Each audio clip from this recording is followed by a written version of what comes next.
मैं जी इस साहू विषय जी पे इतना बहुत ही धन्यवाद। जी साहू जी, मैं हमारे साथ और एक मेहमान है राजाराम लकड़ा जी। राजाराम लकड़ा जी, मेरी बात सुन रहे हैं? हेलो, लकड़ा जी अपनी आवाज को हाँ म्यूट करें आप पहले। हाँ, हाँ, सुनाई दे रहा है। अभी जितने भी हमारे जो मेहमान हैं सबकी बातों को आपने सुना होगा। फिर कट जाता है आपका, तो मैं आपसे, चूंकि आप एक आदिवासी आवाज फिर कम्युनिटी कट से जाता है बिलोंग आपका। करते हैं और भारतीय संविधान के संदर्भ में वो आप अपने सुन नहीं विचार रहे रखें। हैं राजाराम पुनीत जी, वो लकड़ा जी, सुन नहीं रहे हैं, वो सुन आवाज नहीं कट रहे जा रहा है क्या? मेरा। आप अपना ये एयरफोन निकाल दें, एयरफोन हेलो, निकाल दें, कनेक्शन को निकालें, एयर कनेक्शन निकाल दें, डायरेक्ट मोबाइल से बात हेलो, करें। आप निकाल दें उसको, कनेक्शन को। हेलो, हाँ, सुन रहे हैं आपकी बात। हेलो। आप अपनी बात रखें, अपनी बात रखें। We are listening to you. Lakra ji, हम सुन रहे हैं आपकी बात, आवाज आ रही है आपकी। आप कनेक्शन को आप निकाल दें, डायरेक्ट मोबाइल से बात करें, इम्यूट कर दें। पहले तो अपनी आवाज को इम्यूट करें, उसमें जो मोबाइल में साउंड है उसको इम्यूट करें। हेलो,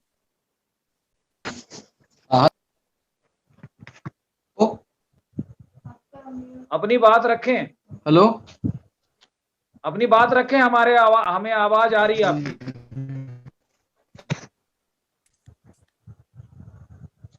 हेलो,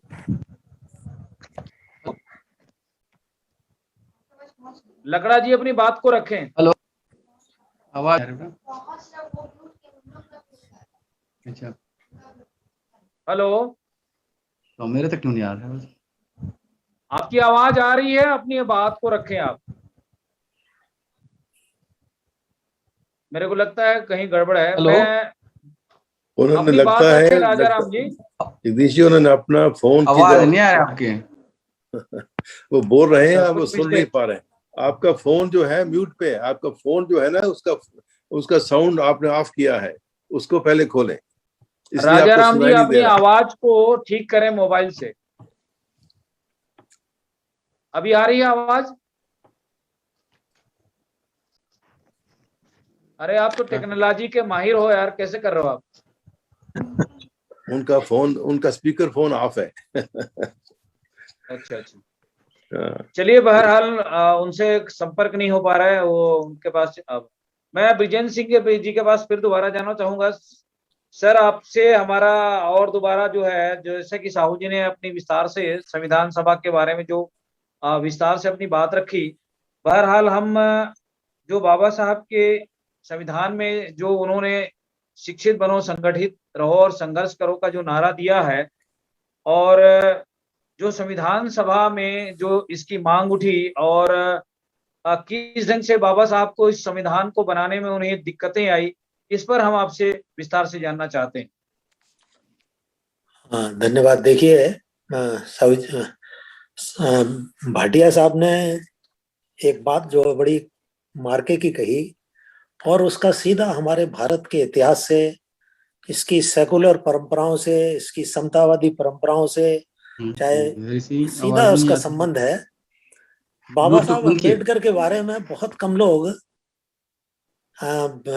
इस बात पर जोर नहीं देते, या इतिहास की उनको ठीक से जानकारी ना होना भी एक कारण हो सकता है कि बाबा साहब अम्बेडकर जो थे, जिन्होंने इस संविधान में योगदान था, वो उनकी बैकग्राउंड बड़ी सोशलिस्ट और सेकुलर बैकग्राउंड में वो पैदा हुए, और फौजी छावनी में हुए। अंग्रेजी वातावरण का पूरा उन पर असर था। तो बाबा साहब अम्बेडकर कबीर की परंपरा में पैदा हुए थे, माँ की तरफ से भी, पिता की तरफ से भी। और गुरु ग्रंथ साहब में, जैसा कि मैं बता रहा था कि करीब 542 बाणियां अकेले कबीर की हैं। इससे ज्यादा है जी। हाँ, 900 के करीब है। हाँ, तो इतना बड़ा, मतलब शायद ही किसी संत की हो बाणियां। और रैदास उनके बारे में ये कहते हैं, जाके ईद बकर ईद कुल गौरे बधु पूजे शेख सईद पीरा। वो ये नहीं कहते कि ब्राह्मणी के पुत्र है ये, वो कहते हैं जिसके घर में ईद बकर ईद मनाई जाती है, जिसके शेख सैयदों की मान्यता है, जिसके घर में, ऐसे कुल में कबीर पैदा हुआ है। तो एक सेकुलर परंपरा में बाबा साहब अम्बेडकर का जन्म हुआ, कबीर की परंपरा में। तो गुरु नानक साहब की सिख परंपरा का, उनसे इतिहास का उन्हें बड़ा अच्छा ज्ञान था। तो सिद्धांतिक रूप से वो बहुत अच्छी तरह समझते थे कि सिख धर्म का सेकुलर जो सोच है इस देश में जिसकी जरूरत है उसका सही अर्थ क्या है, और इसीलिए वो अट्रैक्ट हुए थे। और वो भी ऐसे वक्त पे अट्रैक्ट हुए थे। अब संविधान क्यों रेलिवेंट है हमारा, मनुस्मृति को उन्होंने खारिज कर दिया 1927 में, दहन कर दिया उसका, और संविधान जब लागू किया मनुस्मृति खारिज हो गई। तो ये बहुत बड़ा क्रांतिकारी कदम इस देश के इतिहास में था। हमको एक चीज और भी जान लेनी चाहिए, गौतम बुद्ध और वर्धमान महावीर में जब वो मंत्र पढ़ते हैं अपना महामंत्र, वो कहते नमो अरिहंताड़म नमो सिद्धाड़म, वो किसी व्यक्ति का नाम नहीं लेते, गुरुओं का नाम लेते हैं जी। साधु से बड़ी कैटेगरी उपाध्याय से बड़ी कैटेगरी आचार्य से बड़ी कैटेगरी अरिहंत सिद्ध, यानी किसी व्यक्ति का नाम नहीं लेते वो। भगवान बुद्ध भी 28 में बुद्ध हैं, जैसे सिख धर्म में 10वें गुरु हैं, वो 28 में बुद्ध हैं। तो इन चीजों का, इस जड़ों का जिस आदमी को ज्ञान होता है वो भटकता नहीं है। बाबा साहब का सौभाग्य ये था हमारे समाज का, गरीब भारतवर्ष का, कि उनको सेकुलर सोशलिस्ट परंपराओं में वो पैदा हुए और उनको उन परंपराओं की गहराइयों जड़ों तक उनको जानकारी थी। और ऐसा नहीं था, देखिए महाराष्ट्र में तो ज्यादातर उनके महार लोग ईसाई हो गए थे, तो उनका झुकाव नेचुरल ईसाइयों की तरफ होना चाहिए था।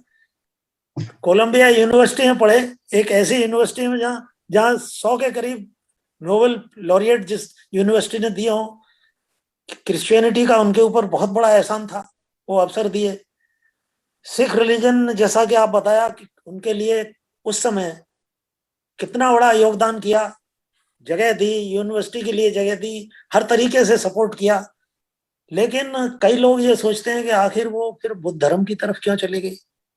तो संविधान से इसका सीधा संबंध है, इसलिए मैं कह रहा हूं कि वो जो परंपरा थी हमारी सेकुलर की, उनको ये मालूम था, उन्होंने कहा कि वो इतिहास को उन्होंने रेवोल्यूशन और काउंटर रेवोल्यूशन की दृष्टि से देखा। किसी भी चीज को जब हम पक्ष विपक्ष को अगर नहीं देखते तो हम कंफ्यूज हो जाएंगे। तो उन्हें पक्ष का बहुत अच्छी तरह ज्ञान था, विपक्ष का अच्छी तरह ज्ञान था।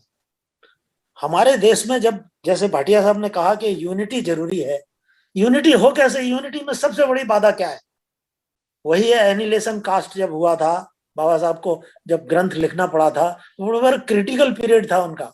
आर्य समाजियों ने जात पात तोड़क मंडल के जरिए उनको अपने ग्रिप में लेना चाहा था, क्योंकि आर्य समाजी ये दिखाते हैं कि वो बड़े काफी प्रगतिशील हैं, लेकिन उनकी जो आपने देखा होगा आज भी, वो जितनी गौ रक्षा का आंदोलन चला हो, चाहे वो सिखों के खिलाफ नफरत फैलाई गई हो, चाहे मुसलमानों के खिलाफ नफरत फैलाई गई हो, उसमें बहुत बड़ा जो कुछ आज आर्य समाज कर रहा, आरएसएस कर रहा है, उसके असली माई बाप आर्य समाजी ही रहे हैं।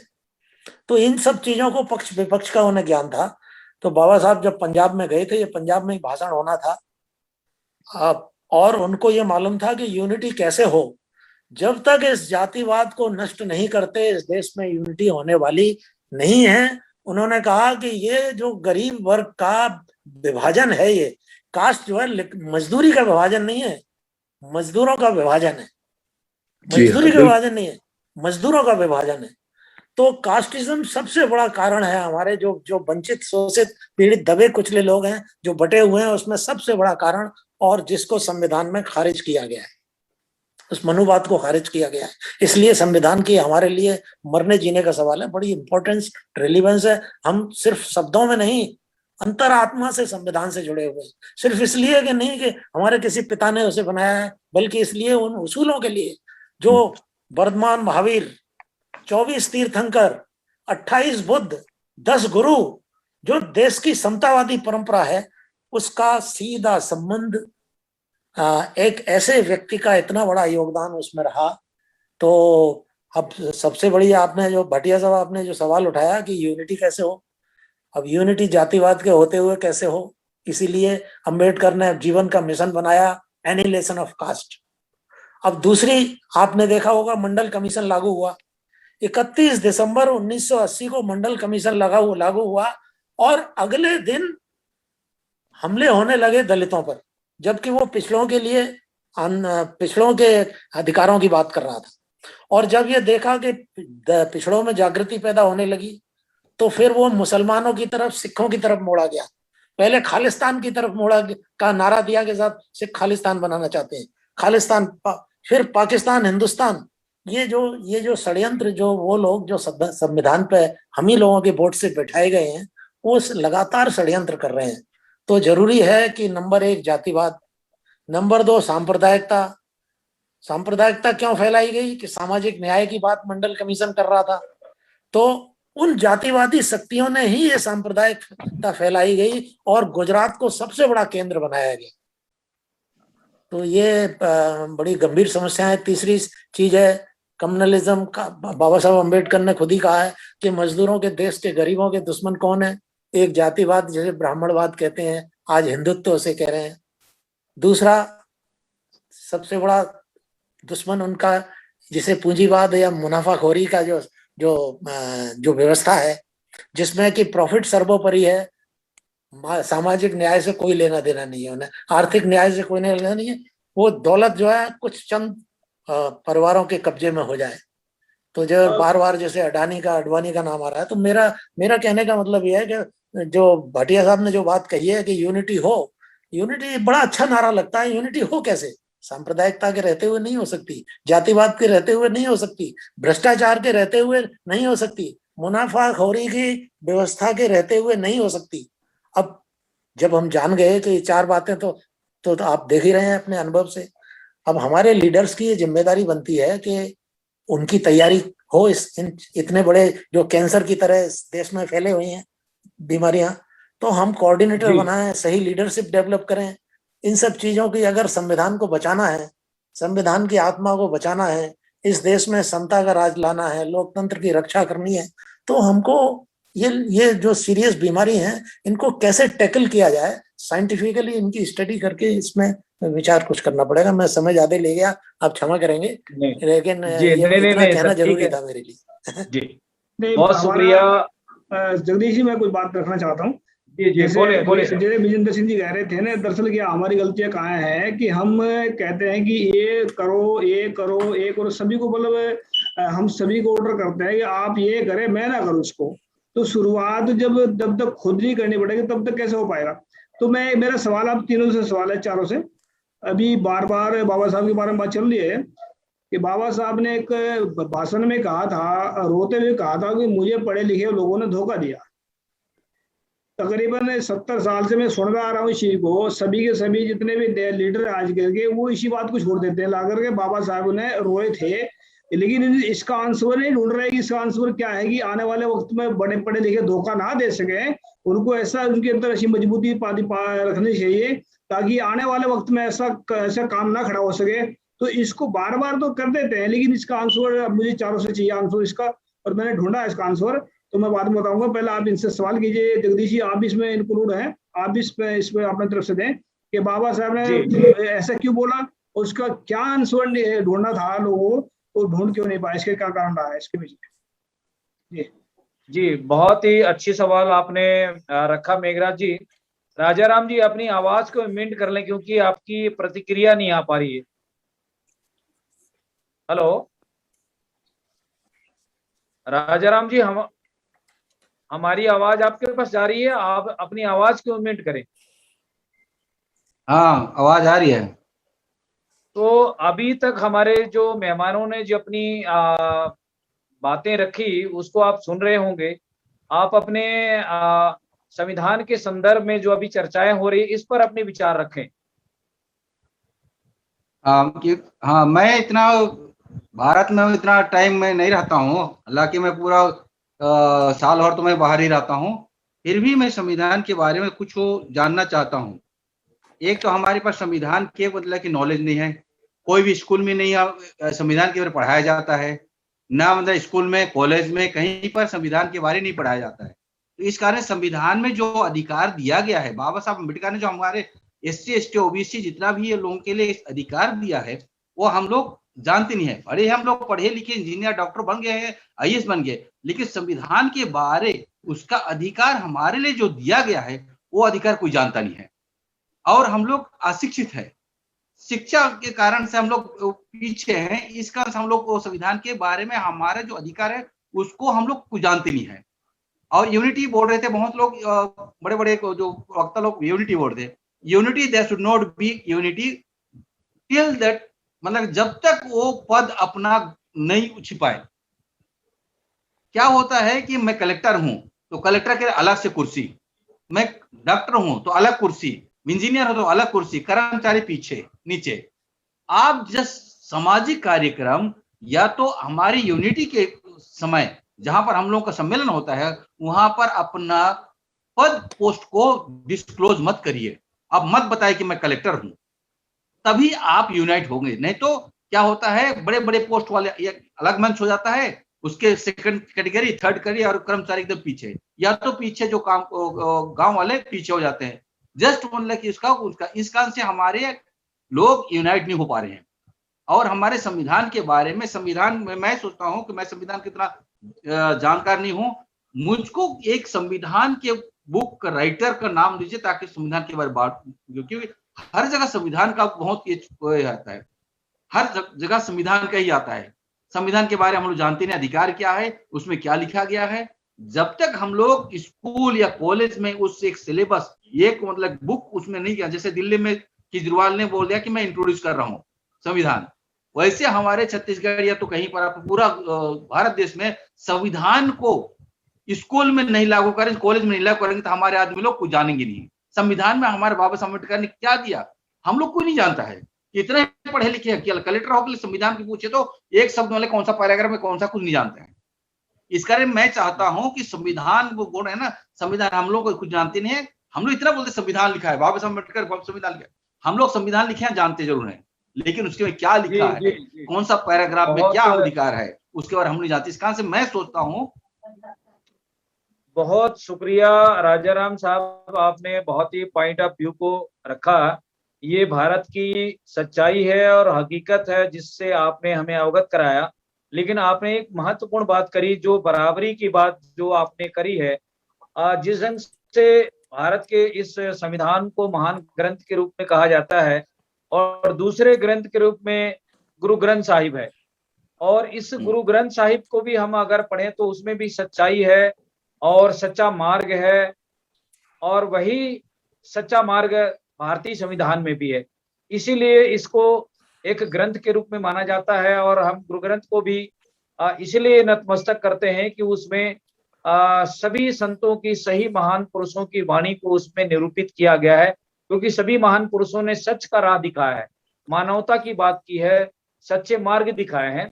तो उसी अनुरूप में आपका कहना सही है कि भारत के इस संविधान को भारत के बहुसंख्यक लोगों के पास जाना चाहिए, उसके अधिकारों को, उसके लिखे हुए एक किताबी ज्ञान की जरूरत है। मैं साहू जी के पास फिर दोबारा जाना चाहूंगा। साहू जी, जैसा कि आपने अभी चारों मेहमानों की बातों को आपने बहुत गंभीरता से सुना है, राजाराम जी की बात को भी सुना है, मैं राजाराम की इस तार्किक बातों को लेकर आपके पास फिर से मैं आपके पास जाना चाहूंगा कि उन्होंने जो इतनी महत्वपूर्ण बात कही है उसके बारे में फिर विस्तार से आप बताएं। संतोष साहू साहब। माननीय राजाराम जी, जैसा कि आपने बताया कि वो ST से हैं, आदिवासी समुदाय से आते हैं, और उन्होंने अपने शब्दों में कई बार रिपीट किया कि हमें भारत के संविधान के बारे में कुछ जानकारी नहीं है। उन्होंने यहाँ तक कहा कि हमें भारत के संविधान को उपलब्ध कराया जाए या ऐसा राइटर का नाम बताया जाए जिससे हम उसको खरीद के पढ़ सकें। बहुत गंभीर बात। जो भारत से निकलकर जापान, एशिया महाद्वीप का सबसे विकसित देश जापान में जो अपनी सेवा दे रहे हैं, वो कितना काबिल हैं, उनमें कितना बड़ा प्रतिभा है। पर दुर्भाग्य है कि भारत का जो व्यवस्था है, वो व्यवस्था कोई भी बात को हम स्वयं नहीं जान सकते, हमें कोई ना कोई बताया है या बताएगा तभी हम जान सकते हैं। अगर ऐसे विद्वान लोगों को भी भारत के संविधान के बारे में जानकारी नहीं है तो इसका जो दोष है वो भारत को चलाने वाले शासक वर्गों का ही ये दोष है कि उन्होंने भारत के संविधान का जो प्रचार प्रसार करना चाहिए था उन्होंने नहीं किया। इस वजह से इस देश के लोग गुमराह हो गए। मैं संक्षेप में कहना चाहता हूं कि भारत का संविधान एकाएक नहीं बना, इसमें सैकड़ों लोगों के कठिन खून पसीना लगा हुआ है। संविधान को बनाने से पहले कैबिनेट मिशन आया। कैबिनेट मिशन का उद्देश्य था संविधान को बनाना, और कैबिनेट मिशन संविधान सभा का पहले विधानसभा का चुनाव कराया, विधानसभा के द्वारा संविधान सभा का चुनाव हुआ, और संविधान सभा जो ब्रिटिश प्रांत था, क्योंकि भारत का नक्शा को हम देखें, जो चिड़िया के आकार का जो हमारा देश है उसके 3 भाग थे अंग्रेजों के समय में। एक भाग था ब्रिटिश प्रांत, दूसरा भाग था देसी रियासत, तीसरा भाग था भारत के बीचों बीच अखाखो बियाबान जंगलों में या पूर्वोत्तर भारत में आदिवासियों का राज था। आदिवासियों को उस समय ना मराठा पराजित कर पाए थे और ना अंग्रेज भी पराजित नहीं कर पाए थे, मुगल भी पराजित नहीं कर पाए थे, उनका स्वतंत्र अस्तित्व है। ऐसे तीनों भाग को मिला के संघ शासित देश बनाया गया, और संघ शासित देश को चलाने के लिए संविधान सभा का चुनाव हुआ। संविधान सभा का चुनाव अंग्रेजों के देखरेख में हुआ, और उस समय 389 सदस्य पूरे देश भर से चुन के आए। 389 सदस्य अविभाजित भारत के थे, लेकिन भारत का जब विभाजन हो गया 3 जून 1947, तो इस देश में 324 सदस्य बच गए थे। 324 सदस्यों में मैं पूर्व में ही बता चुका हूं कि किस किस वर्ग से कितने सदस्य थे। और भारत का संविधान में 22 भाग है, 395 अनुसूची है, और जब 26 जनवरी 1950 को भारत का संविधान लागू हुआ, उस समय भारत के संविधान में 8 अनुसूची थी, जो अभी 12 हो गया है। और भारत के समस्त कानूनों का, समस्त शक्तियों का स्रोत भारत का संविधान है। भारत के संविधान के अंदर राष्ट्रपति है, सुप्रीम कोर्ट है, संसद है, विधान सभा है, विधान परिषद है, सारा ताकत संविधान के अंदर है। उसके बाहर भारत में कुछ भी नहीं है। संविधान ही हमारा सब कुछ है, और संविधान को नहीं जानना, जिससे हम लाभ ले रहे हैं, जिससे हमारा जीवन है, सुख है, शांति है, भाईचारा है, न्याय का हम उम्मीद कर रहे हैं, एकता की बात कर रहे हैं, विधायक बन रहे हैं। मैं पूर्व में एक बात बोल चुका हूं, उसको 1 मिनट के लिए रिपीट करना चाहता हूं। कोई भी विधायक जब विधानसभा का चुनाव के लिए नामांकन करता है, नामांकन जब पीठासीन अधिकारी, कलेक्टर या ऐसे तत्सम लोगों के पास फॉर्म जमा करने जाते हैं, तो उनको संविधान का शपथ लेना पड़ता है कि मैं विधानसभा या लोकसभा का चुनाव लड़ रहा हूं, मैं संविधान का शपथ लेता हूं कि अगर मैं जो भी करूंगा संविधान के अधीन करूंगा। जब वो चुनाव जीत जाते हैं, विधानसभा या लोकसभा में पहुंचते हैं, तो वहां सदन में अध्यक्ष के द्वारा उनको शपथ दिलाया जाता है। संविधान का वो शपथ लेते हैं कि मैं विधायक बन गया, सांसद बन गया, मैं जो भी करूंगा संविधान के अधीन करूंगा, वो शपथ लेते हैं। और जिस दल का बहुमत मिलता है, अगर वो मंत्री बन गए, तो मंत्री बनने के बाद भी उनको संविधान का ही शपथ लेना पड़ता है कि मैं फलाना, वो जो भी बोलते हैं उनको बोलना पड़ता है। ये संवैधानिक प्रोविजन है, क्योंकि संवैधानिक प्रोविजन के कारण वो चुनाव में उतरे और जीत के आए, तो उनको शपथ लेना पड़ता है कि मैं मंत्री, मुख्यमंत्री या प्रधानमंत्री, जिस भी, या राज्यपाल, राष्ट्रपति, वो सभी को भारत के संविधान का ही शपथ लेके उस कुर्सी में बैठना पड़ता है, और संविधान में प्रदत्त शक्तियों का उपयोग करना पड़ता है। कितना गंभीर बात है भारत के अंदर। और इस देश के शासक जातियों ने schedule caste, schedule tribe, OBC को ना तो संविधान का व्यापक प्रचार प्रसार हुआ, ना पढ़ाया गया। संविधान को अनिवार्य रूप से सिलेबस में रखना चाहिए था। तो आज लोगों को पता चलता कि संख्या के अनुपात में हमारी हिस्सेदारी है इस देश में। कोई किसी के ऊपर दया उपकार ना करे। हमारा जो संख्या है उसके अनुसार हमारा शिक्षा है, नौकरी है, राजनीति है, भूमि है, उद्योग है, हर तरीके से हमारा हिस्सा है। वो हिस्सा हमको हमारे वर्ग के अंदर हमें हासिल करना है। ये सारा बात स्पष्ट हो गया होता। आज इस देश में जो लोग शासन कर रहे हैं उनका संख्या बिल्कुल कम है। अल्पमत के लोग बहुमत के ऊपर शासन कर रहे हैं। उनको ये डर सता रहा है कि लोकतंत्र में अल्पमत के लोग बहुमत के ऊपर शासन नहीं कर सकते। ये लोकतंत्र के सिद्धांत के विरोध में है। ये डर भारत के शासक वर्ग जो भारत को चलाने वाले यूरेशिया आर्य मूल के लोग हैं, उनको डर सता रहा है, इसलिए वो सही बात को ना प्रिंट मीडिया, ना इलेक्ट्रॉनिक मीडिया और ना ही वोकल मीडिया, किसी भी मीडिया में इसका जितने तरीके से पुरजोर तरीके से प्रचार प्रसार होना चाहिए था वो नहीं हो पाया है। आप जैसे विद्वान लोग इस विषय पे जो चर्चा कर रहे हैं ये बहुत बड़ी बात है, बहुत अच्छी बात है, देश हित में है, संवैधानिक दायरे में रहकर कानून का पालन करते हुए ये जो चर्चा हो रहा है ये सतत आगे अनवरत रूप से बढ़े, ऐसा मैं आशा करता हूँ। बहुत बहुत धन्यवाद। जी बहुत शुक्रिया संतोष साहू साहब। नेटवर्क में भी कुछ दिक्कतें आ रही है। मैं ब्रिजेंद्र पाल सिंह जी के पास दोबारा फिर जाना चाहूंगा। सर हमारा कार्यक्रम का अब समय भी अब ऑफ हो रहा है, तो मैं आपके पास अभी, जैसा कि आपने हमारे जो एक आदिवासी भाई हैं उनकी भी बात सुनी, हमारी आवाज सुन रहे हैं ब्रिजेंद्र सिंह साहब? जी जी सुन रहा हूँ जी।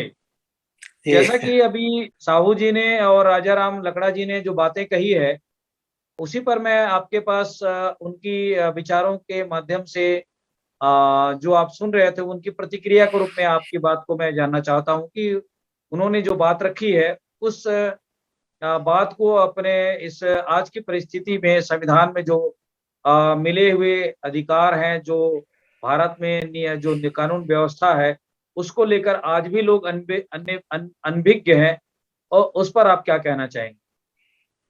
हाँ देखिए, संविधान में तो हमारा जो वैल्यू सिस्टम है उसमें कोई कमी नहीं है। और बाबा साहब ने उस वक्त संविधान लागू करते वक्त भी इस बात को बड़ा जोर देकर कहा था कि ये जिस लोकतंत्र को हमने खड़ा किया है संविधान के जरिए वो गोबर के ढेर पर खड़ा हुआ है। और गोबर के ढेर से मतलब था कि हमारा जो हमने संविधान तो दे दिया लोकतांत्रिक, और हमारी समाज की रचना जो है वो जातिवादी, उसको हम वर्णाश्रम धर्म कहते हैं। अगर जातिवाद होता तो कोई बात नहीं है, वो जातिवाद धर्म भी है। तो वो सबसे बड़ा आदमी को, गरीब से गरीब आदमी ये सोचता है मेरा धर्म भ्रष्ट न हो जाए। तो खतरा ये पैदा हो गया है कि जिन लोगों की जिम्मेदारी थी संविधान को बचाने की, जिन लोगों की सामाजिक न्याय जिनको मिलना था, आर्थिक न्याय जिनको मिलना था, इस सामाजिक व्यवस्था के कारण वो खुद ही उदासीन है। वो सोचते हैं कि हम कांवड़ भर के चले जाएंगे और मंदिर में घंटा हिलाएंगे, हनुमान जी पर चोला चढ़ाएंगे, हमारा उद्धार हो जाएगा। और फिर बाबा साहब ने तो संविधान बनाया ही है। तो असलियत ये है कि जब मूल्य हमारे संविधान के हैं, और बाबा साहब ने सावधान भी किया। अब हम ये भी बाम साहब वाले हर साल आपने जो बात कही मुझे बड़ी, उस पर कभी मैं मुस्कुराने लगता हूँ। मेरी उम्र उस वक्त 7 साल की थी और मेरे पिता, आगरा का मैं रहने वाला हूँ, मेरे पिताजी साइकिल पर बैठा करके ले गए थे। उस भाषण को मैं नहीं जानता था। उसी भाषण में आगरा में बाबा साहब ने ये कहा था कि पढ़े लिखे लोगों ने धोखा दिया है। अब मैं सर्विस में आया तो मैं रेवेन्यू सर्विस में रहा, पहले पुलिस में आया। मैंने करीब 40 साल नौकरी की। मुझे इतना मैं जानता हूं कि पुलिस के मामले में चांस की बात थी कि मैं पुलिस में आ गया, तो मुझे पत्रकारों से और राजनेताओं से रात दिन पाला पड़ता था। तो मैं बहुत सारे ये दावपेच के बारे में जानकारी हो गई। अगर मैं किसी और डिपार्टमेंट में रहता, किसी म्यूनिसिपैलिटी में रहता है, रेवेन्यू में रहता, तो मुझे इतनी जानकारी नहीं होती। तो ये कहना कि पढ़े लिखे ने धोखा दिया है, ऐसा नहीं है। मेडिकल कॉलेज का डॉक्टर हार्ट का स्पेशलिस्ट है, वो हार्ट का ऑपरेशन तो कर देगा, लेकिन संविधान के बारे में इतना नहीं जानकारी रखता होगा। इसके लिए जरूरी ये है, पढ़ा लिखे आदमी की बड़ी जल्दी समझ में आ जाती हैं बातें। अगर वो डॉक्टर है या इंजीनियर है तो हो सकता है वो न जानता हो सामाजिक आंदोलनों के बारे में।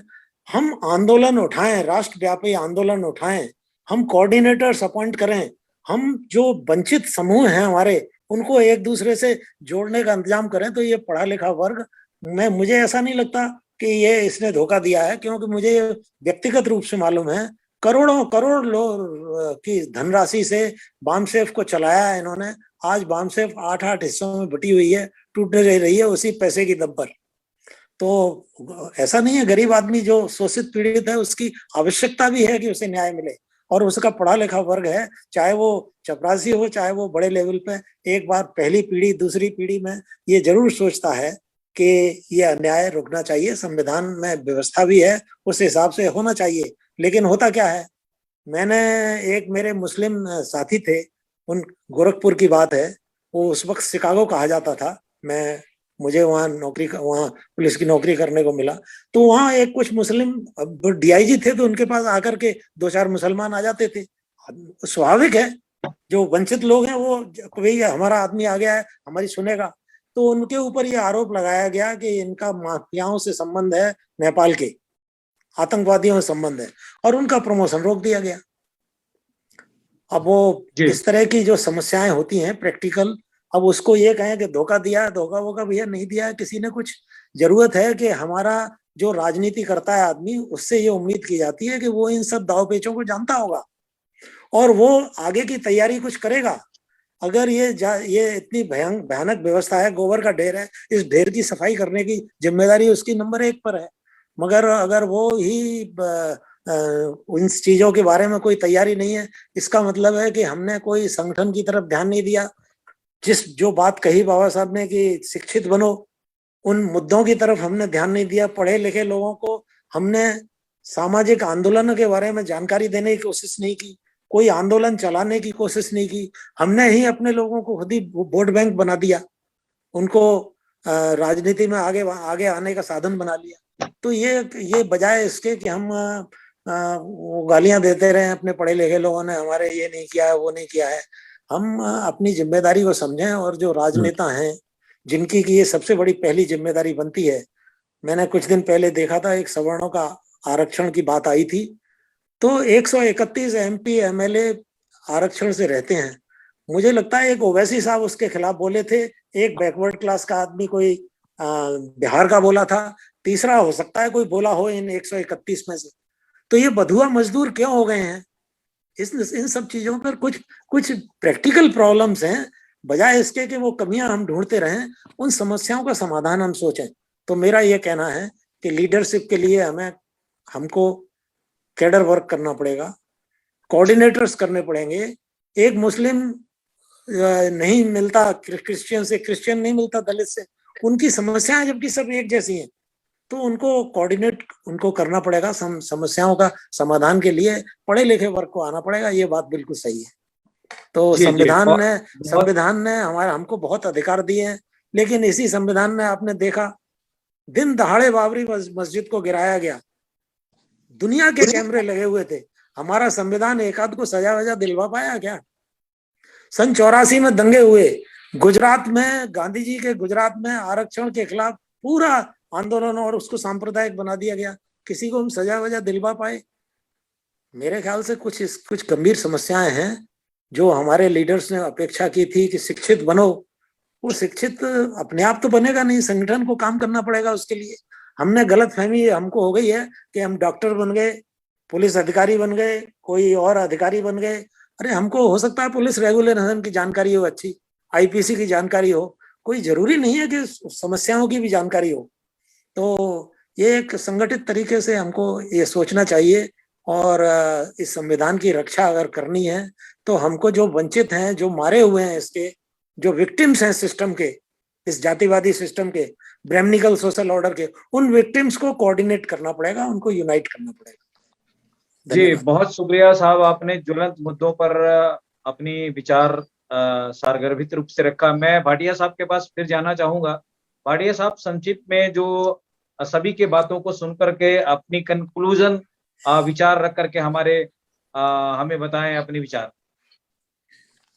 बहुत ही अच्छे विचार दिए हैं साहू साहब ने, कॉन्स्टिट्यूशन के बारे में बहुत ही गहरी जानकारी दी है, बहुत बहुत धन्यवाद उनका। उसमें कोई शक नहीं है, उसमें कोई संदेह नहीं है, हमारा जो कॉन्स्टिट्यूशन है वो बहुत ही पावरफुल है। लेकिन सवाल यह है कि उसको माने तब ना। वो कॉन्स्टिट्यूशन तो एक बुक है ना, एक लिखी हुई शब्द है, वो उठ के तो किसी को डंडा नहीं मार सकते ना। जब तक वो उसको फॉलो नहीं करेंगे तो कॉन्स्टिट्यूशन क्या करेंगे। तो बात कॉन्स्टिट्यूशन के बारे में बात हुई, गुरु ग्रंथ साहब के बारे में बात हुई, बिजन सिंह ने जो कहा, एक एक शब्द तो सोने का शब्द है, गोल्डन वर्ड है, उन्होंने कहे हैं, बहुत ही सुंदर बातें कही गई है।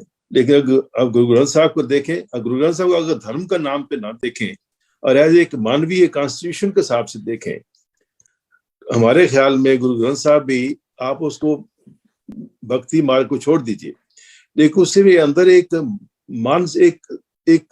बेसिक सिद्धांत है, मानवीय सिद्धांत है, equality and justice to all people. उसमें कोई धर्म की बात नहीं है, ये सिर्फ हर एक इंसान के जो मूल उनके अधिकार है वो ये है कि हर इंसान दुनिया में चाहे कॉन्स्टिट्यूशन हो ना हो, वो एक आज़ादी से इंसाफ चाहता है, अपने परिवार की पालना करना चाहता है, और वो चाहता है कि जब कोई मुश्किल हो उसे इंसाफ मिले। ये सब 3-4 बातें हैं जो हर एक इंसान चाहता है। कोई कॉन्स्टिट्यूशन, ये कुदरती कॉन्स्टिट्यूशन है, भगवान ने बनाया है कि हर इंसान इस बेसिक मूल्य, आप जो ब्रिजेन सिंह ने कहा जो बेसिक वैल्यू सिस्टम है, वो वैल्यू सिस्टम वही है, हर इंसान जो है अपनी शक्ति के हिसाब से अपना जीवन आधार कर सके और उसकी आज़ादी मिले, उसको इंसाफ मिले और प्रेम भाव से रह सके। यही बातें हैं बेसिक। और जो कॉन्स्टिट्यूशन बनाया गया है, ठीक है, वो कानून बनाया गया है ताकि किस तरह से सरकार चलनी चाहिए, उसमें कोई शक नहीं है। लोग शपथ लेते हैं, पहले भी बाद में शपथ लेते हैं, ठीक है, लेकिन शपथ लेने का फायदा क्या है? शपथ लेने के बाद ये हमारे जो प्रधान कहेंगे हम वही करेंगे, जो हमारे प्रधानमंत्री पार्टी के कहेंगे हम वही करेंगे, चाहे कॉन्स्टिट्यूशन कुछ भी हो, उसका क्या फायदा? समझे ना जी? तो मैं तो यही बात कहता हूँ, यूनिटी का मतलब यही है कि इंग्लिश में कहते हैं ग्रास रूट कैंपेन। जो विजन सिंह जी ने कहा कि आपको ये सब कोऑर्डिनेशन करना है, इसको अंग्रेजी में कहते हैं ग्रास रूट कैंपेन। जो दुनिया में जितने भी आपके वंचित लोग कहते हैं, जैसे डिसएडवांटेज लोग हैं, आपको किसी न किसी तरीके से इकट्ठा होके आपस में ये बात दिलानी है, एजुकेशन देनी है कि आपके अधिकार क्या है कॉन्स्टिट्यूशन के हिसाब से, और उनको मनवाने के लिए आपको फिर आवाज उठानी पड़ेगी। ये ना थे कि हाँ मेरे क्या फायदा, उसमें मुझे क्या फायदा है, और हर एक की अपनी जिम्मेदारी। ये नहीं कि दूसरा कोई करे किसी के लिए, किसी के नहीं करता। हमारी अपनी सबकी अपनी जिम्मेदारी है कि हम अपने अधिकारों की रक्षा करें और उसके लिए जद्दोजहद करें। सो मैं यही बात कहूंगा और कुछ ज्यादा नहीं कहना चाहता।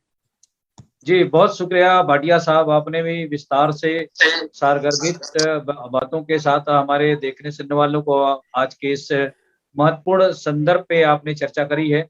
मैं संतोष साहू जी, जैसा कि आपने सभी की बातों को सुना है, आप चूंकि हमारा कार्यक्रम का समय भी अब आखिरी है और समाप्ति की ओर है, मैं संक्षेप में आपके इस सभी मेहमानों की बातों को सुनते हुए मैं आपके विचार जानना चाहता हूँ इस संदर्भ में। माननीय जगदीश सतनामी साहब, अभी बातचीत में जो बातें आई, पढ़े लिखे लोगों ने धोखा दिया। 18 मार्च 1956 रामलीला मैदान आगरा में बाबा साहब अपने दर्द को बयां किए। ये किस संदर्भ में किए, इसके पृष्ठभूमि है, थोड़ा समय लेना चाहता हूँ। लिन लिथगो जब वायसराय थे 1936-37 की ये बात है, उस समय लिन लिथगो वायसराय के द्वारा बनारस हिंदू विश्वविद्यालय को 3 लाख रुपए दिया गया था, अलीगढ़ विश्वविद्यालय को 3 लाख रुपए दिया गया था। इस बात की जब जानकारी बाबा साहब डॉक्टर भीमराव अम्बेडकर जी को हुआ तो उन्होंने लिन लिथगो से मिलने का प्लान बनाया और मिलने गए। लिन लिथगो से उन्होंने कहा कि आप बनारस हिंदू विश्वविद्यालय को 3 लाख रुपए देते हैं अपने बजट से, अलीगढ़ मुस्लिम विश्वविद्यालय को देते हैं 3 लाख रुपए अपने बजट से, तो हम इस देश का 5वां हिस्सा हैं जिसको अछूत बना के रखा गया है। हमारे शिक्षा के लिए आपके पास क्या व्यवस्था है? तो लिन लिथगो ने कहा आप जो कहना चाहते हैं उसे लिखित में प्रस्तुत करें। तो बाबा साहब ने लिखित में प्रस्तुत किया मेमोरेंडम, और उस पर लिन लिथगो विचार किए और उन्होंने कहा कि आप क्या चाहते हैं। तो लिन लिथगो ने ही ये बात बढ़ाते हुए कहा कि ठीक है, आपके लिए भी हम, जैसे गांधी जी का प्रस्ताव आया है कि जो अछूत हैं, शेड्यूल कास्ट हैं, उनकी लड़कियों को पढ़ने के लिए विद्यालय खोले जाएं, उनके शिक्षा के लिए खर्च किया जाए। तो बाबा साहब ने तुरंत कहा, हाजिर जवाबी थे बाबा साहब, शायद विश्व में दूसरा ऐसा आदमी नहीं होगा। उन्होंने कहा लिन लिथगो, मिस्टर लिन लिथगो, आप मैं गांधी जी के बात से सहमत नहीं हूं। आप हमारी लड़कियों को पढ़ाएंगे, अच्छे खाना बनाने का ट्रेनिंग देंगे, सब देंगे, पर वो खाना का सामग्री ही हमारे पास नहीं है। और उन्होंने उसी समय कहा था कि आपके सामने मैं बैठा हूं, क्या मैं आपके नजरों में 500 ग्रेजुएट के बराबर लगता हूं? क्या आप मानते हैं? उन्होंने कहा ऑफ कोर्स आप हैं।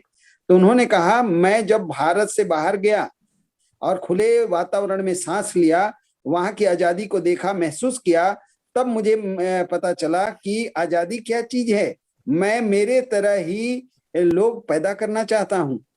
लिन लिथगो को समझते देर नहीं लगा, उन्होंने बाबा साहब की बातों को स्वीकार किया और 1942 में 15 विद्यार्थी जो इंडिया लेवल से बाबा साहब जिनका सूची तैयार किए थे, उनको 1942 में इंग्लैंड पढ़ने के लिए भेजा। फिर 16 लोगों को 1946 में भेजे। इस तरीके से बाबा साहब के अथक परिश्रम से, उनकी विद्वता से, उनका जो पहुंच था, उसके आधार पे 31 भारत के शेड्यूल कास्ट के बच्चों को इंग्लैंड पढ़ने के लिए भेजे। बाद में क्या हुआ, वो पढ़े लिखे लोगों में अभी नाम सिर्फ 3 लोगों का आता है, बाकी लोग या तो आके वही मंदिर बनाने में लग गए या दुनिया में जाके अलग अलग देशों में सेटल हो गए और अपर कास्ट की लड़कियों से शादी विवाह कर लिए। और बाबा साहब का जो सपना था कि मैं जब अकेला पढ़कर इतना कर सकता हूं तो मेरे साथ और लोग भी पढ़ के जब आएंगे तो इस देश में एक कितना बड़ा सामाजिक क्रांति आगे बढ़ेगा। और सदियों सदियों से ऊंच नीच का जो बात है, छुआछूत का बात है, जाति के नाम पे लोग तबाह हैं, जाति के नाम पे लोग शोषित हैं, ये सारा बीमारी इस देश से दूर होगा, ये उनका सपना था। पर जो पढ़े, जिनको बाबा साहब के वजह से विदेश जाने का मौका मिला, वो लोग बाबा साहब के आशा और आकांक्षा पे खरे नहीं उतरे। तब बाबा साहब ने रोते रोते ये बात कहा था, उनको ध्यान में रख के कहा था। बाबा साहब ने ये नहीं कहा कि सब लोग, सभी पढ़े लिखे मुझे धोखा दिए, ऐसा बाबा साहब का कदापि ये मामला नहीं था। ये एक बात है। दूसरी बात कि जो भारत के संदर्भ में बातें हैं, हम लोग 4,500 साल से मनुवाद से पीड़ित हैं, शोषित हैं। मनुवाद ही इस देश में वर्ण व्यवस्था बनाया, मनुवाद ही इस देश में जाति की व्यवस्था बनाई। जाति के नाम, जाति को भी वो सीढ़ी का आकार दे दिया। जाति के नाम पे लोग ऊंच हैं, जाति के नाम पे उन्होंने नीच घोषित किया। हम अगर नीच जाति हैं तो हमारे घर में कोई दस्तावेज नहीं है कि प्रकृति हमको नीच पैदा किया। ये जाति और वर्ण भारतीय समाज का कोड है। विश्व में कहीं ये बीमारी नहीं है, सिर्फ भारत में है। और ये बीमारी को आज देखिए, लोग वर्ग का लाभ ले रहे हैं, जाति का काम कर रहे हैं। आज शेड्यूल कास्ट में जितने भी IAS, IPS, IFS, IRS हैं या किसी भी बड़े पद में हैं, वो लोग वर्ग का लाभ ले रहे हैं। लेकिन उनसे अगर पूछा जाए तो आखिरी में पता चला कि वो बड़े बड़े पदों में आके सिर्फ जाति के काम में लगे हुए।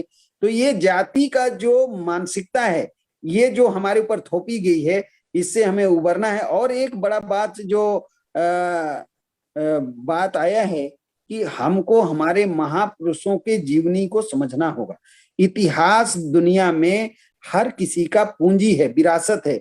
जिसका इतिहास नहीं है, जिसका विरासत नहीं है, उसका भविष्य क्या होगा। तो मैं आप सबके बात से सहमत हूं और आप सब लोग मुझे अवसर दिए। भारतीय संविधान के ऊपर आप सब लोगों ने प्रकाश डाला है, बहुत खास है। बहुत बहुत धन्यवाद। जय भारत, जय छत्तीसगढ़। जी बहुत शुक्रिया संतोष साहू साहब। राजा राम जी हमारी बात सुन रहे हैं? अपनी आवाज को म्यूट करें राजा राम जी। हाँ सुन रहा हूँ बोलिए। हाँ, जैसा कि आज हमारे इस कार्यक्रम की समाप्ति हो रही है, आप संक्षिप्त में अपने विचार रखें ताकि हम आपकी इस प्रतिक्रिया के बाद हम अपने कार्यक्रम की समाप्ति करेंगे। राजा राम जी। हाँ, मैं यही सोचता हूँ संविधान के बारे में। संविधान मतलब कितना मैं पढ़ा लिखा तो नहीं हूँ संविधान के बारे में, फिर भी सोचता हूँ कि हमारे आने वाले बच्चों को एक पाठ्यक्रम में मतलब उसमें इंक्लूड कर देंगे तो हम लोग जो थोड़ा सा से कम उसका बेसिक कौन सा पैराग्राफ में क्या है, कौन सा उसको जानना को चाहते हैं। अदरवाइज मतलब हम लोग पीछे के पीछे कितना ही पढ़े लिखे रहेंगे, लेकिन हम लोग संविधान के नहीं जानते हैं तो इसका हम लोग उसके कुछ उसके बारे में नहीं जानते। नेग्लिजेंस, उसका 0 सन्नाटा है हम लोग। मैं भी मतलब कि मेरा अधिकार क्या मैं नहीं जानता हूँ। मैं पढ़ा लिखा जरूर हूँ, लेकिन मैं नहीं जानता हूँ कि मेरे संविधान में क्या मेरे लिए अधिकार दिया है, मेरे जाति के लिए क्या अधिकार दिया है, SC OBC लोगों को क्या अधिकार दिया है, कौन सा अनुच्छेद में कौन सा पैराग्राफ में क्या लिखा है मैं नहीं जानता हूँ। लेकिन इतना जानता हूँ कि संविधान है बाबा साहब अम्बेडकर ने। इसका मैं सोच रहा हूँ कि हमारे आदिवासी या तो SC ST OBC लोगों के लिए जो नीचे ग्राउंड लेवल तक पहुंचना चाहिए संविधान के बारे ज्ञान, तभी हम लोग जागरूक होंगे। अदरवाइज ये जो कितना ही पढ़े लिखे रहेंगे, अपने मतलब पद पोस्ट के अनुसार आगे बढ़ते जाएंगे, अपने बच्चों को बढ़ाते जाएंगे, हम लोग नीचे गांव वाले वैसी के वैसी रह जाएंगे। मेरे बच्चे लोग इंग्लिश जी। पढ़ रहे हैं, मेरे बच्चे लोग आगे और पढ़े चले जाएंगे, लेकिन पीछे लौट के नहीं देखें कि मेरे गांव में कितना लोग अनपढ़ है, कितना एजुकेटेड है, कितना उनका अधिकार से वंचित हो रहे हैं। जब तक हम जी, लोग जी। उसको नहीं लेंगे, गांव वालों को सपोर्ट नहीं करेंगे, उदाहरण नहीं आपकी देंगे। बात मैं अभी जापान में जी। सर्विस कर रहा हूँ, तो मैं गांव जाऊंगा तो बोलेंगे हाँ ये फलना है, हमारे गांव का है, जापान में सर्विस करता है। कम से कम उन लोगों के भी एक प्रेरणा स्रोत बनूंगा। तो हमारे आदिवासी या तो एससी ओबीसी लोग जिस गांव से निकले हैं उस गांव को छोड़ के विस्थापित हो जाते हैं, वहीं जाते हैं और गांव नहीं जाते हैं। अरे पैसा नहीं जी। मत दिए गांव वालों को, लेकिन गांव का एक उदाहरण बने। कम से कम आपको देख के कोई ना कोई बच्चा तो को कम से कम ये होगा कि मैं भी बनूंगा, कलेक्टर बनूंगा, आईएएस बनूंगा, कुछ भी बनूंगा। वो पैसा देने की जरूरत नहीं, जस्ट एक उदाहरण दीजिए ताकि हमारे समाज आगे बढ़ेगा। अदरवाइज पढ़े लिख के हो आप आगे बढ़ते जाएंगे, पीछे सपाट, आगे पाट पीछे सपाट हो जाता है। जी जी, बस। आपकी बात आ गई। राजाराम जी बहुत धन्यवाद। संतोष साहब 1 मिनट में अपनी बात रखिए, 1 मिनट में। जी जी, माननीय राजा राम जी के बात को ही मैं आगे बढ़ाते हुए थोड़ा कहना चाहता हूं कि भारत में जो 5 वर्ग है, अनुसूचित जाति, जनजाति, ओबीसी, समान और धार्मिक अल्पसंख्यक, इन 5 वर्गों में सबसे ज्यादा विशेषाधिकार संपन्न वर्ग है अनुसूचित जनजाति। भारत रत्न डॉक्टर बाबा साहब भीमराव अम्बेडकर जी जिस वर्ग से थे उनको भी वो अधिकार जितना नहीं दिए, उससे कहीं ज्यादा आदिवासी भाई अनुसूचित जनजाति को बहाल किए हैं।